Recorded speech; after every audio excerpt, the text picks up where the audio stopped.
നാളെ നടക്കാനിരിക്കുന്ന 2025 +1 മോഡൽ എക്സാമിൻ്റെ 8 മാർക്ക് ക്വസ്റ്റ്യൻസ് നമുക്കൊന്ന് ചെക്ക് ചെയ്താൽ, മെയിനായിട്ട് 8 മാർക്ക് ക്വസ്റ്റ്യനിൽ സ്ഥിരം ചോദിക്കുന്ന ക്വസ്റ്റ്യനാണ് മീൻ മീഡിയൻ മോഡ്. അത് നമ്മുടെ മോഡൽ എക്സാം എന്നല്ല, എല്ലാ എക്സാംസിനും പബ്ലിക് എക്സാംസിനും സ്ഥിരം ചോദിക്കുന്ന ക്വസ്റ്റ്യനാണ് മീൻ മീഡിയൻ മോഡ്.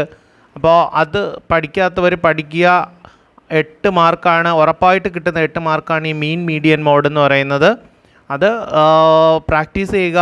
ഒരുപാട് ക്വസ്റ്റ്യൻസ്, പഴയ ക്വസ്റ്റ്യൻസ് എടുത്ത് പ്രാക്ടീസ് ചെയ്ത് വേഗം ഒരു 10 മിനിറ്റ് കൊണ്ട് തീരുന്ന രീതിയിൽ ഈ എക്സാം 8 മാർക്ക് സ്കോർ ചെയ്യാൻ ശ്രമിക്കുക. ഉറപ്പ് ക്വസ്റ്റ്യനാണ് mean median mode. Then second ക്വസ്റ്റ്യനിലോട്ട് വന്നാൽ, സുസ്ഥിര വികസന തന്ത്രങ്ങൾ, സസ്റ്റൈനബിൾ ഡെവലപ്മെൻറ്റ് സ്ഥിരം ചോദിക്കുന്ന ക്വസ്റ്റ്യനാണ്. ഒരു 8 സുസ്ഥിര വികസന തന്ത്രങ്ങൾ നല്ല രീതിയിൽ പഠിച്ചു വയ്ക്കുക. സിമ്പിളാണ്, വായിച്ച് വെച്ചാൽ തന്നെ നമുക്ക് മനസ്സിലാവുന്ന ക്വസ്റ്റ്യനാണ് ഈ സുസ്ഥിര വികസന തന്ത്രങ്ങൾ.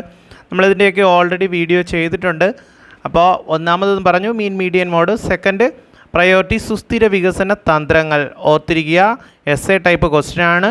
മൂന്നാമത് 8 മാർക്ക് ക്വസ്റ്റ്യനാണ് LPG, ലിബറലൈസേഷൻ, പ്രൈവറ്റൈസേഷൻ, ഗ്ലോബലൈസേഷൻ. 8 മാർക്കിന് ചോദിക്കാൻ സാധ്യതയുള്ളൊരു ക്വസ്റ്റ്യനാണ്. അപ്പോൾ നമ്മൾ 3 ക്വസ്റ്റ്യൻ പറഞ്ഞു, മീൻ മീഡിയൻ മോഡ്, ദെൻ സുസ്ഥിര വികസന തന്ത്രങ്ങൾ, ദെൻ LPG. ഈ 3 ക്വസ്റ്റ്യനും 8 മാർക്ക് ക്വസ്റ്റ്യനാണ്, സ്ഥിരം ചോദിക്കുന്ന ക്വസ്റ്റ്യൻ തന്നെയാണ്. ഇതിൽ ആദ്യത്തെ 2 പ്രയോറിറ്റി കൊടുക്കുക. ഇത് പഠിക്കാൻ പറ്റുന്നവർ പഠിക്കുക.